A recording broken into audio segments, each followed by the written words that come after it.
Hello everybody, like a lot of people over the past weekend, I have been playing Donkey Kong Bananza. And from the moment that first trailer dropped in the Nintendo Direct, I knew it was going to be something special. I knew that game was going to have just a ton of emotion, and then that second Direct hit, and then we found out Paulina was in it. I already knew it was going to be a must-buy for a lot of people, really not to mention myself. When I got the game, I was absolutely pleased that all of my expectations were met. And of course, with any great game, there's going to be a little bit of criticism. And of course, I've seen a little bit of criticism about Donkey Kong Bananza. It's to be expected, especially with Nintendo, right? Nintendo is no stranger to having critiques and people telling them that their games are not good, they're always behind, whatever it is. Especially with the Switch 2, right? When that released, they had plenty of criticisms behind that. And a lot of them were right? But the idea behind this video today is not so much to negate or, give credit to those criticisms, but what it is taking that criticism and looking at it for what I think it is. Because what I see that criticism to be for Donkey Kong Bananza is that people are saying, well, this game is perfect, but now when I look at Donkey Kong Bananza, I see A, B, C, and D reasons why that game is amazing to me. Will I call it perfect? Maybe, maybe not. But I have 4 reasons, A, B, C, and D. Somebody will come along and they'll see my 4 reasons and say, well, I see your 4 reasons. I think those are great reasons. However, it's missing E. Missing being the key word. Missing E. What happened to E? Why doesn't this game have this? It just feels like it should have this.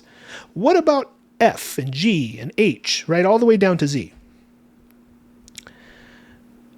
Of course, we can look at anything, any media, any film, comic book, literature, music, and say, well, this is great, but it could be better. And I think in the age of AI, it's going to be very important to realize how much value is behind missing components. I'm saying that very lightly because I'm not saying that art should be, people should be skipping out on art and saying that, well, I'm not going to put this in for monetary reasons. And I'll get to that monetary part in a few minutes. But looking at Imperfections and saying this game is great, but it's not perfect.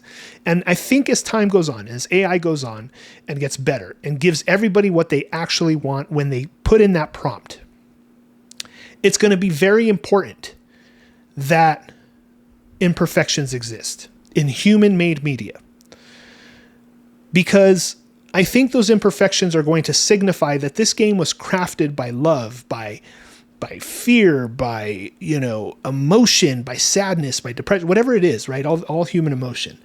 And when I play something like Donkey Kong Bananza, and I have a smile on my face, to me, that's the E factor.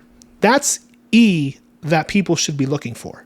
Does this movie, does this music make me feel something? In the last week or so, I've been watching a podcast on TikTok of Bigfoot interviewing Pikachu. It's funny. I think it's fine.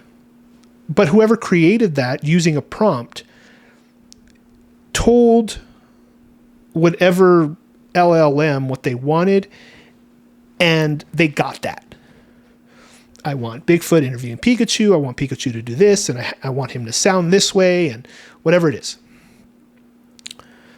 They got it. Exactly what they wanted. And when you look at art made by humans, right? Kojima's team making Death Stranding 2, you can feel the emotion and the passion behind that art, behind that video game. I can feel like Nintendo cares for their creators because of how good Donkey Kong Bananza plays, because of how much of a smile it makes me have when I'm playing it, and how much I'm enjoying it.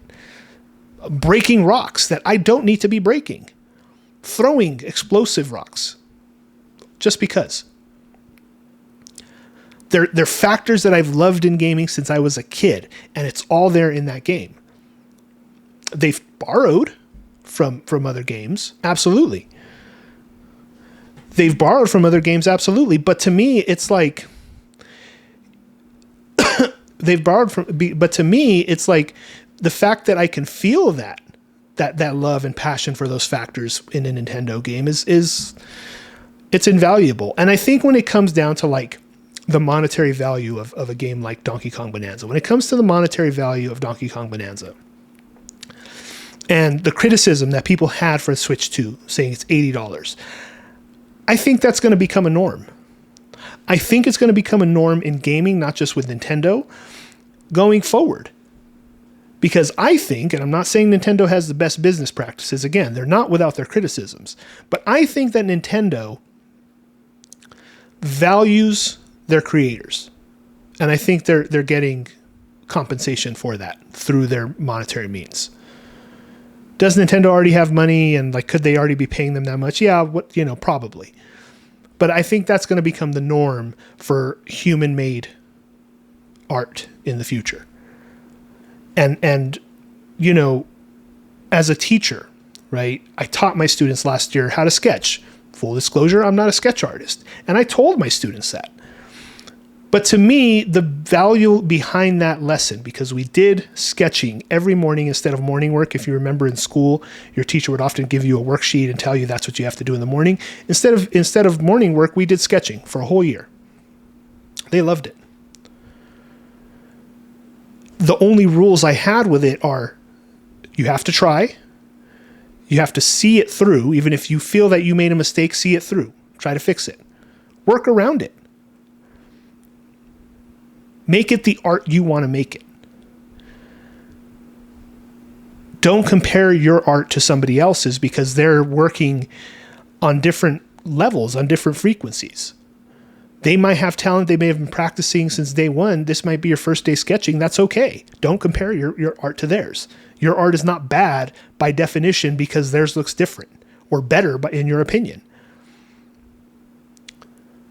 And I think that going forward, those are things that need to be taught to kids from a very young age when it comes to creating. Those are things that people need to have themselves. I need to learn that. I, compare my art to other people's. I'm not a great cinematographer or editor, but I want to put art in the world. I want to express myself in that way. And you have to work through those imperfections. Where can you make your strengths better so that your art shines through to everybody else, despite your imperfections? And your imperfections can get better, and the existence of them are not going to hinder your art. They're not going to hinder your ability to make something great to other people. And it really shouldn't matter what other people think anyways.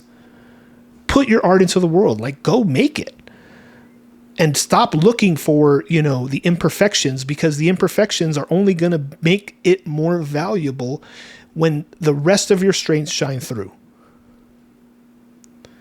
That's the commentary I have on Bonanza, on why I think it's a fantastic game, why it's needed, why it makes me smile.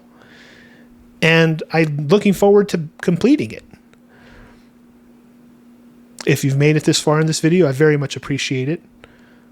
It took me a couple attempts to make this video because of camera issues, but I very much appreciate you watching. I would also appreciate if you liked, comment, and subscribed.